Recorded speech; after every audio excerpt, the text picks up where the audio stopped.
Hola, estoy seguro de que todos hemos escuchado acerca de los dinosaurios, pero ¿qué son? ¿Por qué es tan importante e interesante estudiarlos?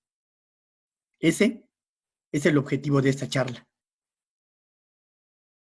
Y al mismo tiempo, tratar de explicar mitos, ideas, un montón de dudas que se tienen acerca de estos, los que yo considero los animales más fascinantes que han existido. Bueno, y existen todavía en la Tierra, a los que nosotros actualmente llamamos aves. Una de las tareas históricas de la biología es encontrar una forma de ordenar y clasificar a los seres vivos y a los fósiles. Por ejemplo, los grupos principales son los invertebrados, luego los vertebrados, los peces, los reptiles marinos, reptiles voladores, y el otro grupo muy especial, importante, los mamíferos, al cual nosotros pertenecemos. Somos los hombres los que tenemos que poner nombre a las cosas para hacer más sencillo todo, diferenciar una de otra, con base primero a su forma y después su función y todas las características que nos permitan precisamente hacer eso, la vida más sencilla. Decir, esta es una cosa, esta es otra, y se diferencian por esas características. En el caso, por ejemplo, de la clasificación de uno de los dinosaurios más famosos del mundo, el Tiranosaurio Rex, es un animal cordado, vertebrado, ya tiene su propia clase dinosauria. El orden es Terópoda, pie de bestia. La familia Tyrannosauridae, todas las familias terminan en I-D. Y el género Tyrannosaurus y Rex. Estos siempre deben de ir destacados. De esta manera, sabemos que tiranosaurio es este dinosaurio que está caracterizado por ciertas cosas que lo separan de otros. El término significa lagarto terrible, lo propuso Sir Richard Owen en 1842. Él era un anatomista inglés. En ese entonces solo había 3 géneros, pero él tuvo la visión, la idea de agruparlos formando el clado dinosaurio. Precisamente, ¿qué es eso? ¿Qué es un dinosaurio? Es un animal que, a diferencia de otros, tiene huesos en el cráneo, vértebras cervicales distintas, la articulación del húmero con la escápula es distinta a todos los grupos, y esto es de lo más notable, el acetábulo perforado. ¿Qué quiere decir eso? Que si yo, por ejemplo, pudiera introducir mi brazo por aquí, aparece del otro lado. No hay otros organismos que tengan esas características. Han cambiado mucho, ¿eh? Por ejemplo, otros autores ponen que sí, son importantes las vértebras, el acetábulo perforado, la elongación distal, en aquí, en la cresta del húmero, la palma de la mano, que es de gran tamaño, ¿sí? Y casi tan grande como el húmero. O sea, esto es casi tan grande como esto. En el fémur, este hueso que está aquí, hay un cuarto trocánter, que es asimétrico. En la tibia, que es este hueso que está aquí, la cresta nemial, está dirigida de una manera anterolateralmente. Esto de aquí. Y lo que les comentaba, en la cintura pélvica hay un foramen acetabular, que es este hueco que está aquí. Es lo que diferencia a los dinosaurios. La otra cosa que a mí me gusta mucho decir cuando hablo de ellos es que eran digitígrados, o sea, que se apoyaban de una manera muy particular, ¿sí? En sus patas traseras, que estaban precisamente abajo del tronco. Y siempre me preguntan, oye, pero ¿cómo le hacían entonces para soportar pesos tan grandes? Si estaban de puntitas, caminaban de puntitas.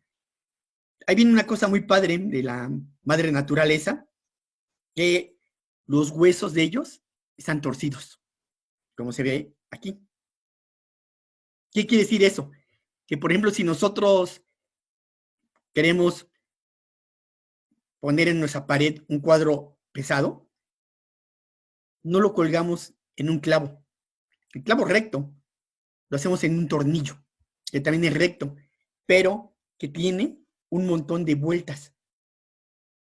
Esas vueltas precisamente le dan más superficie de inserción al peso que vamos a colocar. Eso lo hacían los dinosaurios. De esta manera. Tenían un tejido adiposo aquí que les permitía precisamente formar, en algunos casos, columnas para soportar el peso tan grande que tenían. Hay muchas clasificaciones de dinosaurios, algunas recientes que han puesto en duda la tradicional, pero vamos a irnos con esta, de que los dinosaurios se dividen en dos, de acuerdo a su tipo de cintura tipo ave, los ornitisquios, que son estos de aquí para acá, y la cintura tipo reptil, como estos.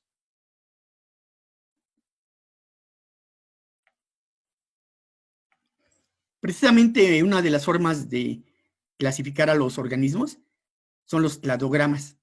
Los cladogramas son solo un árbol que tiene sus raíces, que sería el origen, el tronco, que es lo que tienen en común, y al último, cuando se abren las ramas, son los diferentes grupos de los animales pertenecientes precisamente a ese clado. El nodo, este que está aquí, es el punto donde cada rama en la clasificación se bifurca. Y las sinapomorfías son novedades evolutivas que permiten diferenciar a un taxón como este, de este y de este. Los dinosaurios son fascinantes. Cuando vemos un dibujo como este de Marco Pineda, de un T-Rex, cuando vamos a un museo y vemos esqueletos de ellos, en este caso es Dippy, uno de los dinosaurios más conocidos, que está en el Museo de Historia Natural de la Ciudad de México.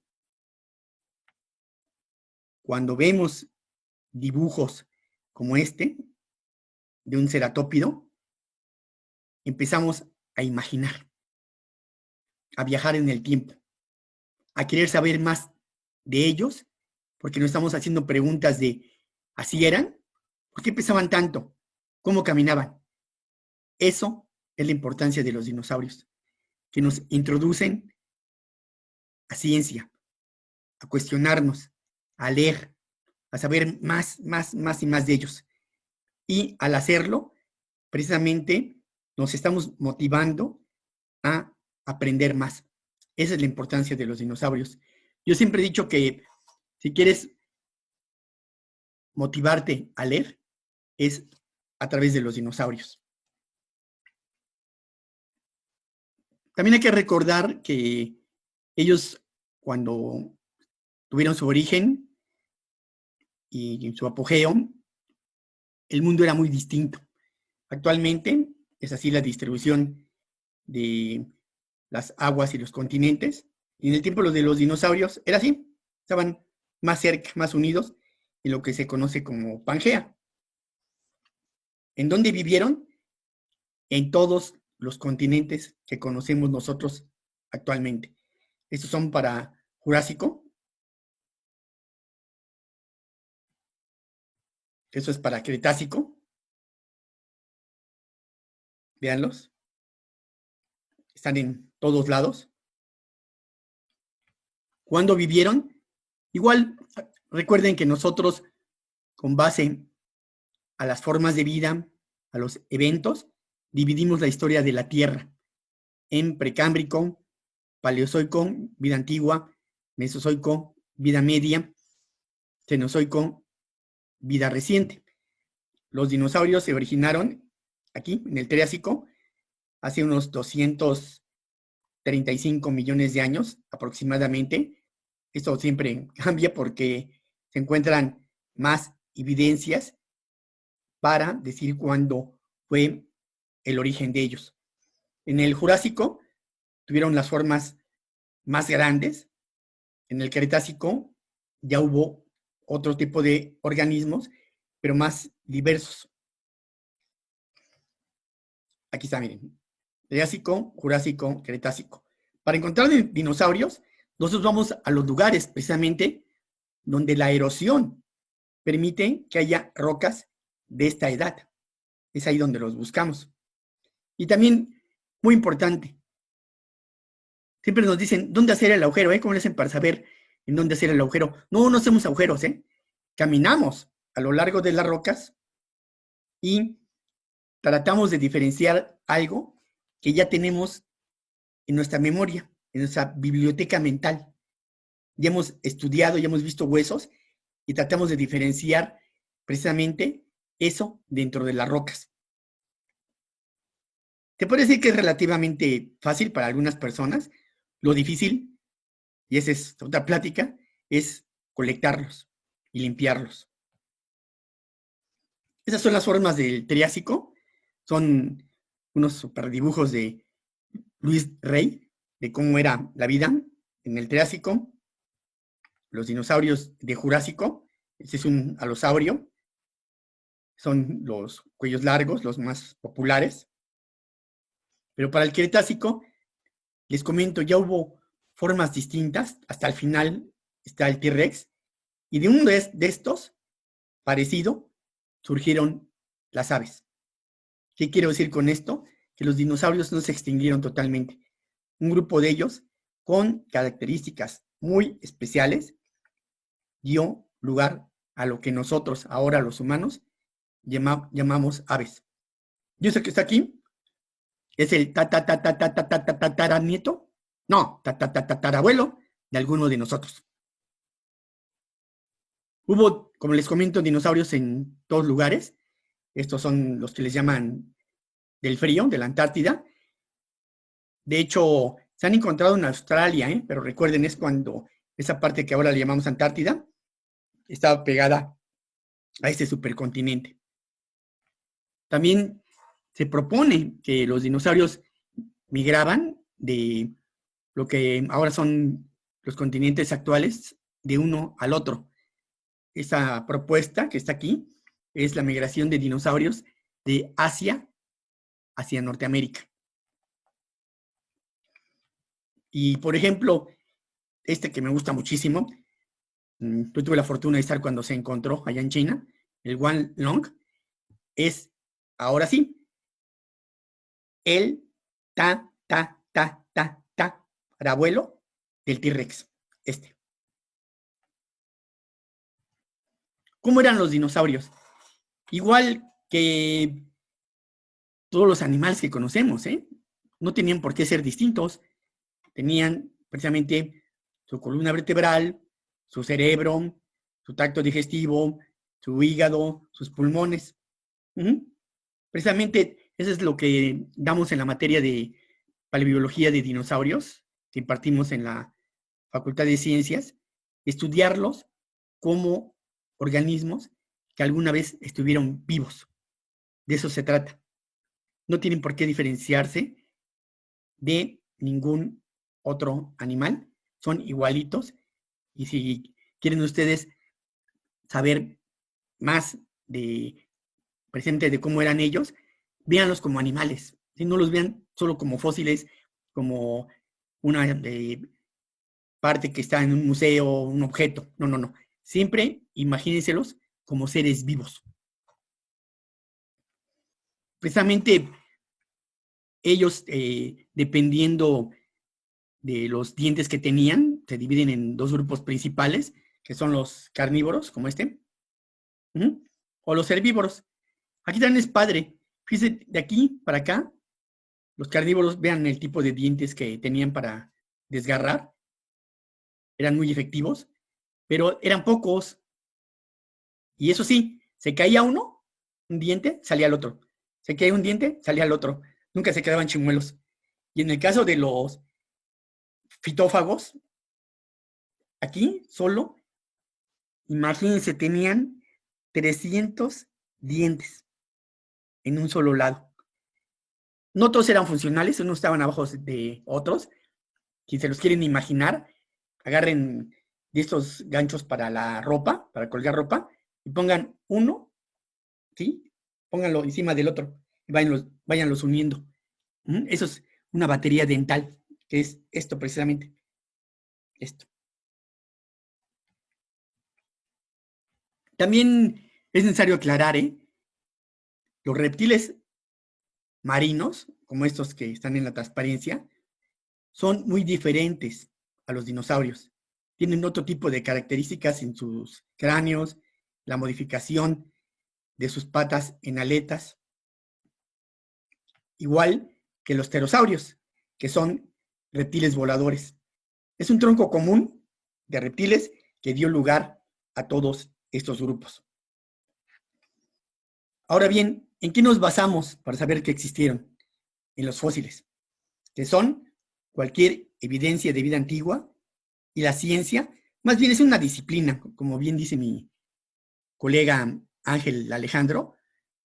La paleontología es una disciplina porque emplea herramientas, métodos de estudio de otras ciencias, las integra e interpreta el registro paleontológico. Por eso es que los dinosaurios caen dentro del estudio de esta disciplina, la paleontología. En este caso, aquí, es lo que llaman como bombet, cama de hueso sería la traducción, es en China. Y ahí lo que hicieron es, no sacaron los ejemplares, los dejaron ahí, les pusieron un techo encima, igual que en el Dino National Monument en Utah, en Estados Unidos, para no perder la información de cómo murieron y la fosilización, cómo fue la fosilización. Entonces, por eso es que los dejaron de esta manera. ¿Qué es lo que se ha encontrado de ellos?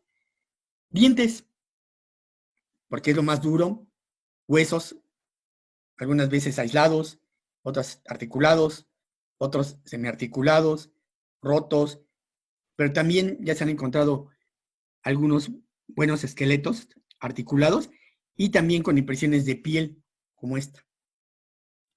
Hay huellas y rastros, bolos alimenticios y desechos, nidos con huevitos, y últimamente se ha encontrado ya el equivalente a lo que se propone que son restos de las vísceras, y en bioquímica hay biomoléculas de los dinosaurios.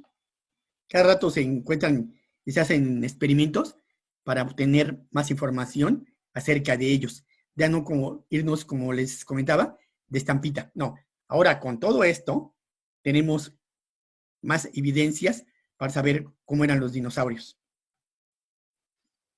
¿En dónde encontramos esas evidencias? En rocas sedimentarias, que tiene como características esto, ponerse como una pared de ladrillos. Siempre que vean un tipo de roca de este tipo, lo más probable es que tenga fósiles. No importa si son de dinosaurios, pueden ser, dependiendo de la edad, lo que ustedes van a encontrar en ellas. Aquí está, miren. Y el otro principio es que la parte inferior, esto, es más antiguo que la parte superior, que es lo más reciente.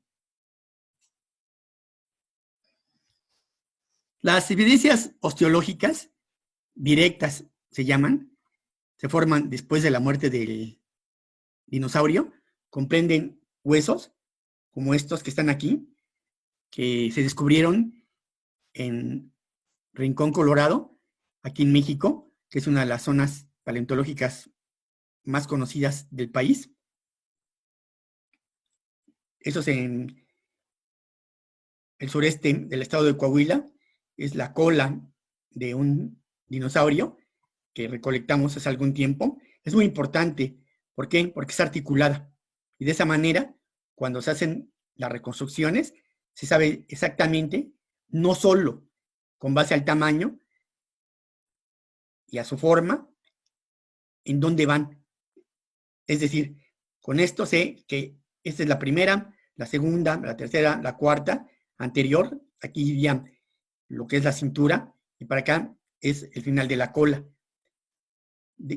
Cuando tenemos articulaciones como esta, huesos articulados, entonces sí sabemos exactamente en dónde va cada elemento dentro de la cola. En nuestro país se han encontrado muchísimos, y qué bueno para nosotros, restos de dinosaurios de diferentes grupos. Ya se han nombrado hasta el momento, para el 2020, aproximadamente 11 especies endémicas, es decir, que se describen por primera vez en nuestro país para el mundo. Hay otras que no, que ya son grupos que se han descrito en otros lugares, pero se han descubierto en México también y son importantes porque amplían el rango bioestratigráfico, paleogeográfico, en donde estos animales vivieron durante el Cretácico, por ejemplo, aquí, o en el Jurásico. Algo que también es muy importante, disculpen, son las dinosaurignitas, las pisadas. Son importantísimas. Con un hueso, nosotros decimos qué animal era, pero no el comportamiento. Con base a las ignitas, sabemos la etología, el comportamiento, en donde se preservó la anatomía del animal y demasiada información gracias a ellas. ¿Es difícil estudiarlas? Sí, porque también dependiendo de si el animal era bípedo, como este, o cuadrúpedo, se complican las cosas. Para estudiarlos, se necesita saber la anchura de la pista, cómo era el paso, la zancada, el ángulo, ver y hacer un dibujito de cómo era la pisada, pero aquí es para 2, aquí es para 4. Siempre que se hacen este tipo de estudios, mínimo se piden que haya, en el caso de los bípedos, 3, y acá, en el caso de los cuadrúpedos, que al menos haya 6 para poder hacer estudios sobre ellos. Y esto es lo que les comentaba, el comportamiento se asocia, se interpreta con base a los rastros. Nos puede decir la orientación, hacia dónde caminaban, si lo hacían en grupos, como esto, el rastro, si rotaban, la velocidad, cómo eran sus extremidades, el tamaño se puede sacar a partir de los rastros, y también qué grupo taxonómico, ojo, ahí sí, solo a nivel de familia, se dice, este perteneció tal vez a algún tipo de, pero no se puede asegurar ni el género ni la especie. Se usa otro tipo de terminología para hacerlo, porque precisamente no sabemos exactamente quién lo dejó. Y ese es otro de las importancias que tienen las ignitas. Se ven censos faunísticos, hábitats, orientaciones preferenciales, su evolución, su preservación. Es súper importante estudiarlas. Y les digo, no es sencillo, es un poquito complicado y padre. También se pueden sacar las velocidades a las cuales caminan.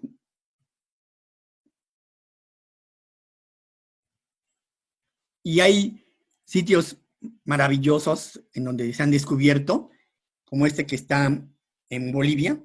Vean los fotógrafos y el rastro. que está aquí. Este es uno de los sitios más importantes. Se han sacado, como les comento, velocidades de ellos, con base a estudios comparativos en diferentes localidades. Véanlos, varían mucho en velocidad.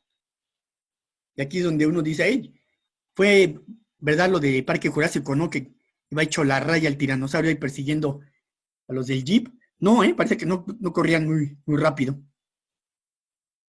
Lo que sí es que tenían comportamiento social, viajaban en grupos, e incluso alguien ha llegado a interpretar en unas pisadas de Estados Unidos que era una manada en la cual en la periferia iban los adultos mayores y los jóvenes iban en la parte interior, los iban protegiendo porque estaban siendo atacados por una manada de carnívoros. Ahora ya no se sacan moldes, eso sí se lo recomiendo cuando encuentren pisadas. Era muy común tratar de sacar un molde de yeso para llevarse una copia de ellos y estudiarlos. Por favor, no lo hagan, ¿sí? Ya no se emplea. Si lo quieren hacer, ya, o sea, si quieren estudiarlo, pónganle mejor encima un plástico a la pisada, dibujen la imagen y hagan el estudio este que les mencioné.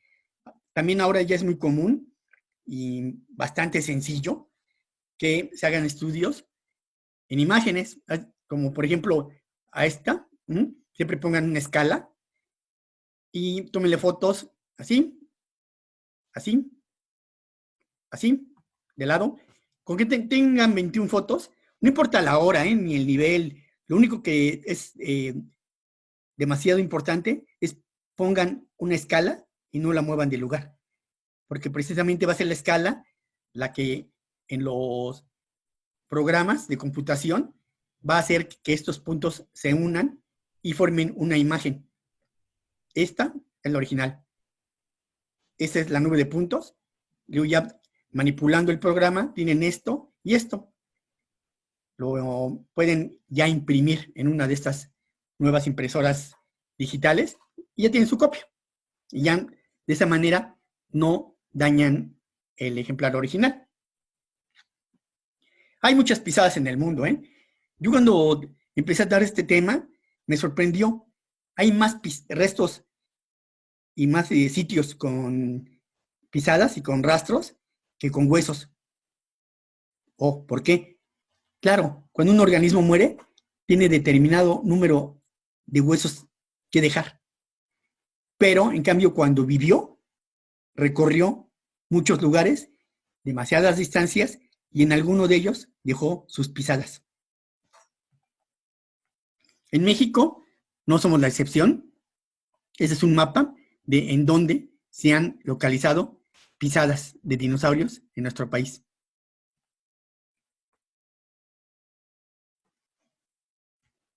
También se han descubierto nidos y huevos de dinosaurios. Así nacían. Esa es una foto de los diferentes tamaños y formas de los huevitos y de los nidos.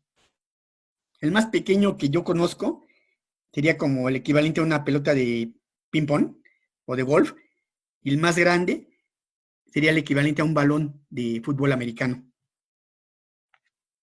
Aquí miren, pueden ver los dinosaurios, ¿sí? Este es de una avestruz, el de un pollo, comparado con otros grupos.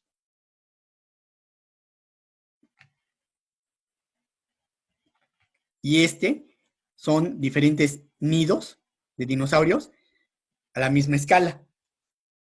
Son de trodón, de un saurópodo, de un cuello largo, de Mayasauria, que es de los más conocidos, un pico de pato de 6-7 metros de longitud.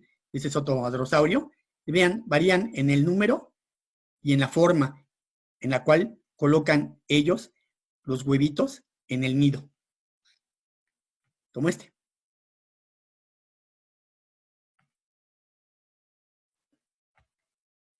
Aquí es un paleontólogo de China limpiando uno de los nidos más grandes que se han descubierto.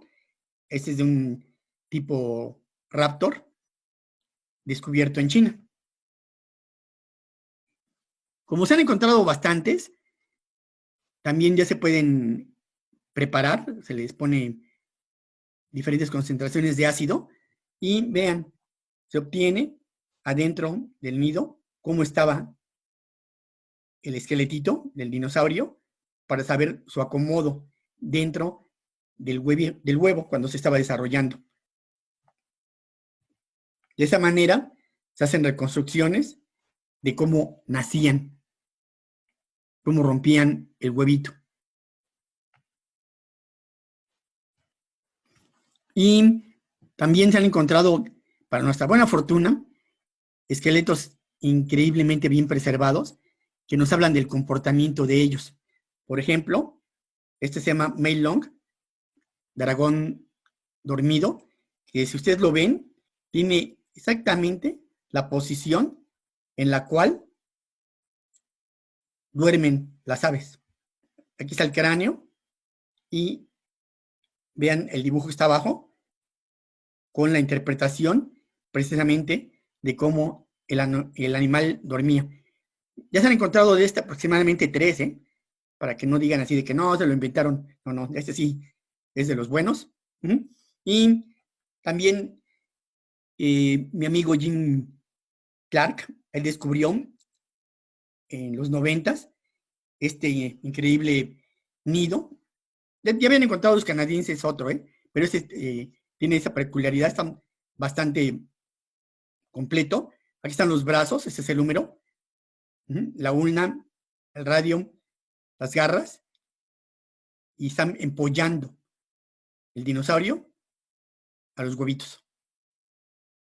Con todo eso de comportamiento, nos ayuda a reforzar la idea precisamente de que los dinosaurios tienen mucho de aves, a las que dieron posteriormente lugar, como esto.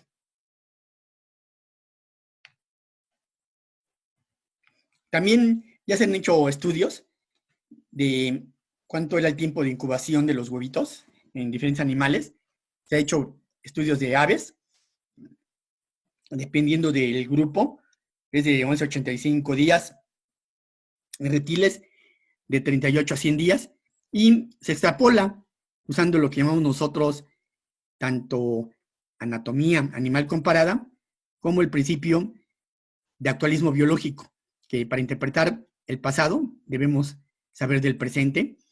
Y para Protoceratops, uno de los dinosaurios más conocidos, y también como se han descubierto una cantidad enorme de estos dinosaurios, ya se propone que ellos incubaban en 40 días, los Hypacrosaurus, que es un pico de pato, en 82 días, y los saurópodos, que son el grupo de los dinosaurios de cuellos largos, era de 65 a 82 días.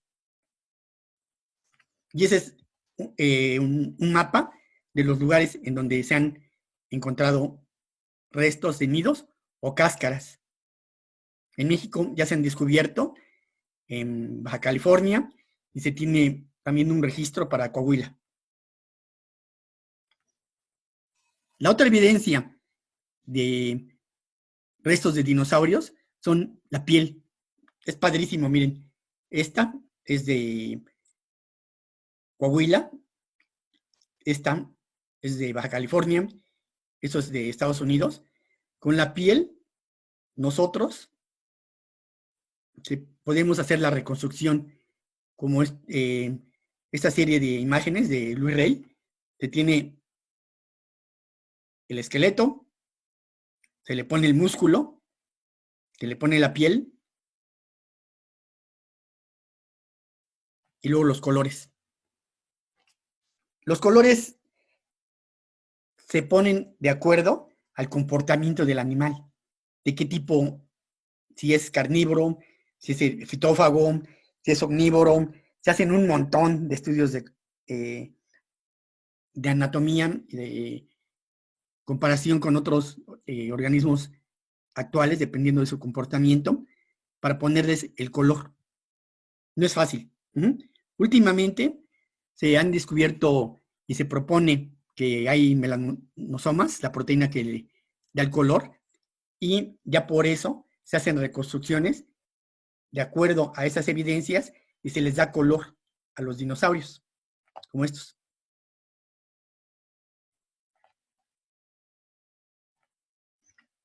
También ya se han descubierto vísceras. Este es Escipionix, es el dinosaurio que todo el mundo quisiéramos encontrar.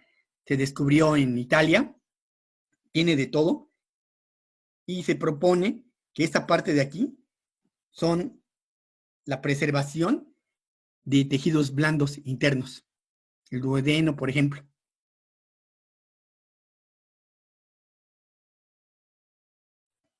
Esto.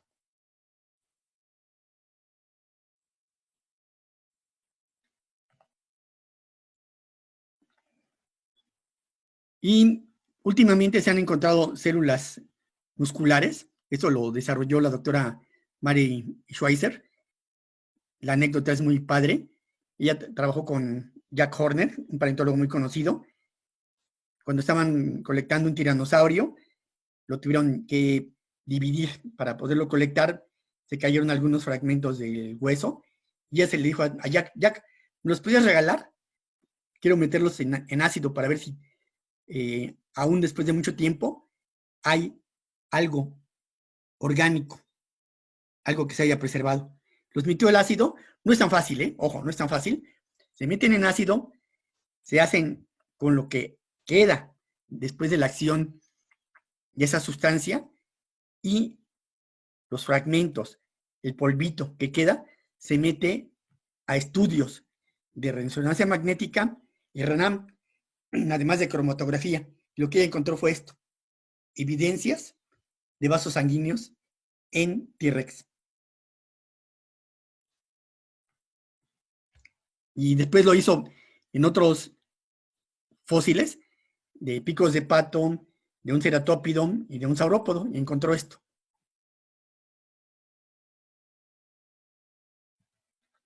También se han encontrado bromatolitos. Esta palabra está medio curiosa. Es todo lo que desecha el animal, productos de su metabolismo. Por eso ahí caben los coprolitos, que son los desechos fecales, que al estudiarlos se sabe cuál era la dieta del animal. Los enterolitos, que son estructuras con aspecto de cálculos presentes en las cavidades de los dinosaurios. Los gastrolitos, que son rocas utilizadas, como lo hacen actualmente algunas aves, para digerir el alimento, para quebrarlo y fuese más fácil de asimilar. Y los urolitos, que son rastros de cómo hacían pipí los dinosaurios. Estos son los gastrolitos. Esto es un coprolito. Y haciendo estudios de estos ejemplares en saurópodos, en un titanosaurio, se encontraron hojas de angiospermas y gimnospermas, esporas de hongos, diatomeas, fragmentos de insectos y fotolitos. Y eso es lo que les comentaba. Los urolitos se encontraron en ciertas rocas esta marca. Se pusieron a estudiar qué es y vieron que las aves, por ejemplo, en este caso, esta avestruz, esto es esto.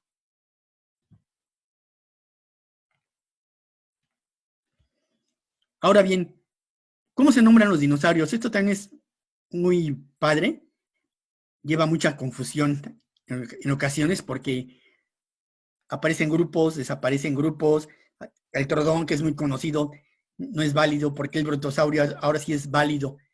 Pero primero se les pone el nombre, para mí yo creo que es lo más conveniente, por el lugar en donde se encuentran. Por ejemplo, Tamaulipasaurus sería el reptil de Tamaulipas, por una característica en la forma del ejemplar. Trodón es diente torcido, pero por ejemplo, ya lo invalidaron porque no se describió con base a material que fuera muy completo. Es decir, era muy escaso e incompleto. Por una característica en el comportamiento, tiranosaurios, la palabra lo dice, el reptil tirano, cuando también se lo dedican a alguien, Lambiosaurios, en este caso, reptil de Lamb, que era un paleontólogo canadiense, o por un evento, Eoraptor, ladrón del amanecer. Y antes se proponía, de hecho, se sigue siguiendo un código de nomenclatura, cumplir con ciertas reglas, de ponerle los nombres con base a raíces griegas y latinas, como estos. Pero lo más importante, primero publiquen el nombre. Si ustedes descubren algo, les va a llevar muchísimo tiempo, dependiendo de su ejemplar, qué tan completo lo tengan, saber si el nombre ya está dado o no para su ejemplar. Son muchos estudios los que se tienen que hacer. Lo que se recomienda es precisamente que lo tengan completo, el ejemplar o de lo más completo. Mi amigo y colega Ángel Alejandro Ramírez fue el primero que ya propuso un nombre en náhuatl, ¿sí? Es Huehuecanalclus tiquichensis, es un pico de pato basal del Santoniano de Michoacán, tiene 84 millones de años. El nombre significa el pato más antiguo de Tiquicheo. Y eso es lo que les comentaba. Tienen que tener mucho cuidado porque si ustedes ven esta imagen de aquí, que es de un recién nacido, de un pico de pato, este también, ¿sí? Pero vean, en este estadio no tiene cresta, y acá sí. Si ustedes describen estoy seguro de que si no toman en cuenta los cambios que ha habido durante su crecimiento, a este le ponen un nombre y a este otro. A este un nombre, a este otro. A este un nombre, a este otro. No, tienen que describir ejemplares adultos. Ni jóvenes, ni adultos viejos, porque van cambiando mucho. Y con base a los huesos es difícil. Vean este de saurópodo. Estos son de Utah. No cambia la forma. Lo que cambia es el tamaño, pero nada más. Es como esto. Es la misma especie, pero miren el tamaño.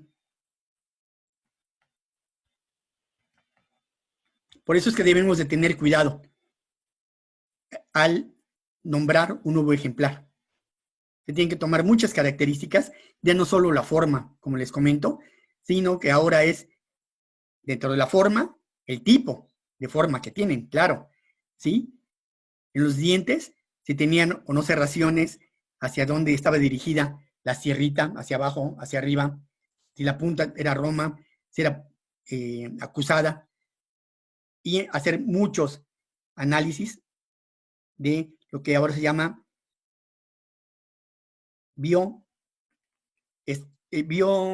te fue el nombre, perdón. Hacer análisis cuantitativos y de medir los ejemplares. También con eso se evitan muchas confusiones. Por ejemplo, todos estos cráneos, son 9 aquí, pero en total fueron 2 especies. Biométricos, perdón, ya me acordé, biométricos, esa es la palabra, de que para la misma localidad, imagínense, había 2 especies distintas de Triceratops. Eso va en contra de la ecología del lugar. Porque imagínense, estos, lógicamente, se alimentaban de lo mismo. Entonces, ¿por qué eran diferentes? ¿No? Se hizo un reestudio de ellos y en lugar de las 2 especies, actualmente son 4 nada más. Y eso es también muy de humanos, ¿eh? Acuérdense de la guerra de los huesos, de Cobb y Marsh. Cobb sacó 1400 artículos, nombró 56 dinosaurios, Marsh 1300, 80 dinosaurios, pero muchos de ellos no son válidos. En su afán de uno demostrar que era mejor que el otro, quiso nombrar todo lo que se le ponía enfrente. No tomó en cuenta lo que les acabo de mencionar. Por eso es que muchos son inválidos. La otra, los tamaños. Eso nos fascina. Cuando doy pláticas, todos los niños me dicen, ¿de qué tamaño es este? ¿De qué tamaño era este? ¿De qué tamaño era este? Es muy difícil, ¿eh? Tienen que para poder decir exactamente el tamaño, necesitaríamos el ejemplar completo. Por ejemplo, el Diplodocus, que es de los más conocidos, de aquí para acá, son 27 metros, pero está hecho con base a 2 ejemplares. En cambio, este de acá abajito mide 1 metro y nos lleva a esto. Ojo, esto es grande, ¿sí? Esto, de aquí, de la punta de la nariz a la punta de la cola, es longitud. No se debe de confundir. Vean las escalas de este dinosaurio con un elefante, con una ballena blanca, con mis amigos que están con él, y con ese que les ponía de 1 metro. Con base a las pisadas, se puede sacar, usando algunas fórmulas, el tamaño de ellos. ¿Sí? Por ejemplo, esto de aquí. ¿Sí? Con esto. Es una propuesta, ¿eh? Hay varias. Y también proponer los tamaños, como les comento, no es tan fácil. Aquí Jim Jensen está con lo que él encontró, solo esta escápula, y esto ya lo reconstruyeron. Y él entonces le ponía, que era uno de los dinosaurios más grandes, el Cephalosaurus, y le puso que medía unos 45 metros de longitud, pero solo tenía este hueso. Después ya otros paleontólogos dijeron, no, este no te mide más de 30 metros de longitud. Es mucho de humanos de querer saber cuál es el más largo, cuál es el más grande, el más pesado, el más todo. Véanlo de esta manera. Aquí está el Diplodocus, en esta foto, que es de un dibujo de Mark Hallett, le pusieron 32 metros. Seismosaurus, 43 metros. El Supersaurus que les mencionaba, 34 metros. El Brachiosaurus, el que está en la foto con mis amigos, es este, de 26 metros. Varía mucho. Es difícil, ponerles los tamaños, porque a veces se tiene muy poco material y con base a eso se quiere sacar el tamaño. ¿Sí? No lo hagan.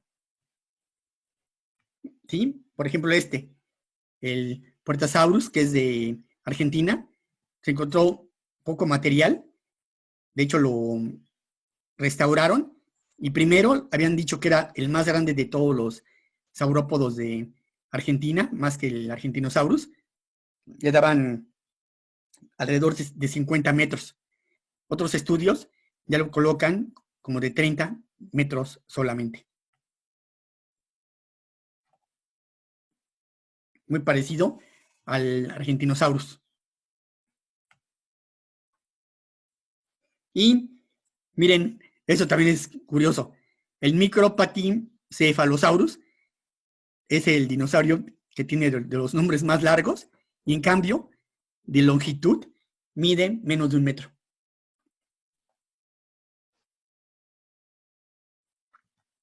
El peso, ¿cómo se saca? Haciendo modelos y sumergirlos en agua para por el desplazamiento del volumen se hacen fórmulas y se le calcula el peso. Pero pues esto también es muy difícil. Si ustedes hacen un modelo como este, muy pesado, del mismo animal, de este con este, que es más sencillo, le digo, lo sumergen en el agua y vean las estimaciones.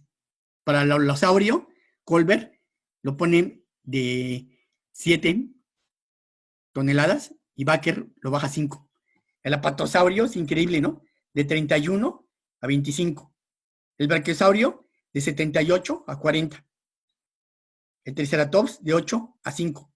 Es dependiendo del modelo. Y lógicamente ha cambiado mucho la concepción de animales pesados a más ligeros.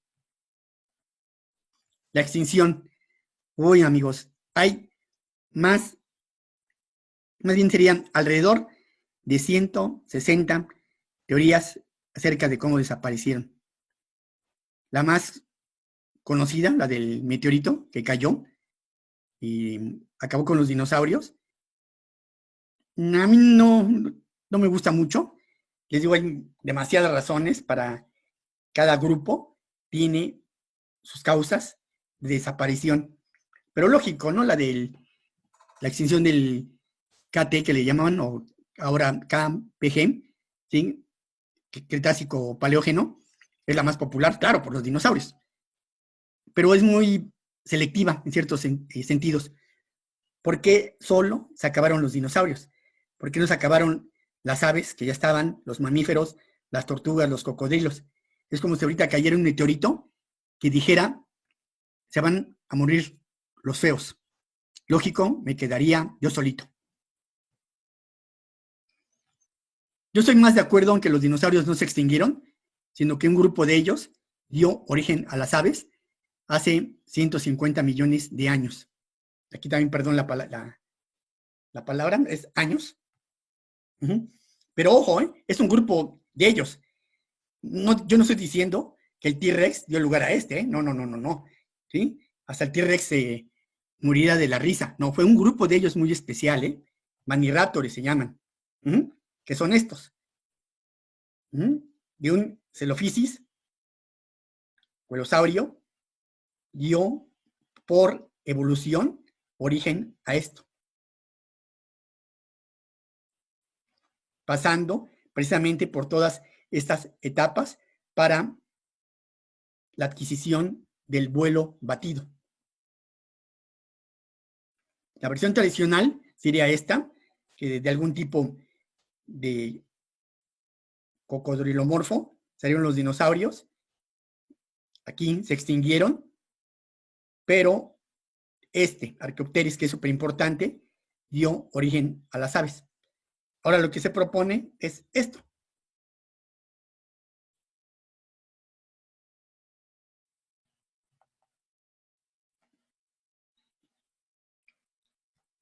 Y ya no es solo Archaeopteryx, ya son otros grupos en donde se han encontrado las evidencias. De hecho, el mes pasado, en mayo, ya se propuso dinosaurios descubiertos en Argentina, que también daban más evidencias para esta teoría. Finalmente, ¿qué es lo que hace el paleontólogo? Este es mi profesor, Harry Garbani. Él está encontrando mandíbulas de tiranosaurios en Montana. Y cuando nos ven precisamente con nuestro chalequito en el campo, nuestra brocha, nuestro martillo, dicen, oye, ¿eres arqueólogo? No. ¿Antropólogo? No. ¿Paleontólogo? No. ¿Geólogo? Tampoco. Todos son súper importantes, ¿sí? Somos colegas. Pero acuérdense, la antropología es la ciencia que estudia al hombre, antiguo o moderno, tanto física como socialmente. La arqueología son como los arquitectos del pasado, que estudian lo que se refiere a las artes, monumentos y a los objetos de antigüedad, especialmente a través de sus restos. Cuando encontramos evidencias como estas de vasijas con humanos, ¿qué hacemos? Yo le hablo a mis amigos, yo no sé interpretar esto, por eso mejor les hablo. Al único que no le hablaría sería este tipo.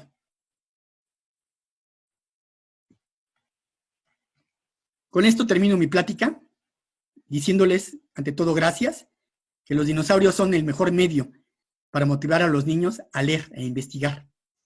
Han sido y son el grupo de animales terrestres y voladores, claro, las aves, más exitoso que ha existido en la Tierra. México es un país de dinosaurios y aún faltan muchos por descubrir. Estoy seguro que muchos de los niños que escucharon esta plática van a encontrar y a describir muy pronto dinosaurios nuevos para el mundo. Gracias.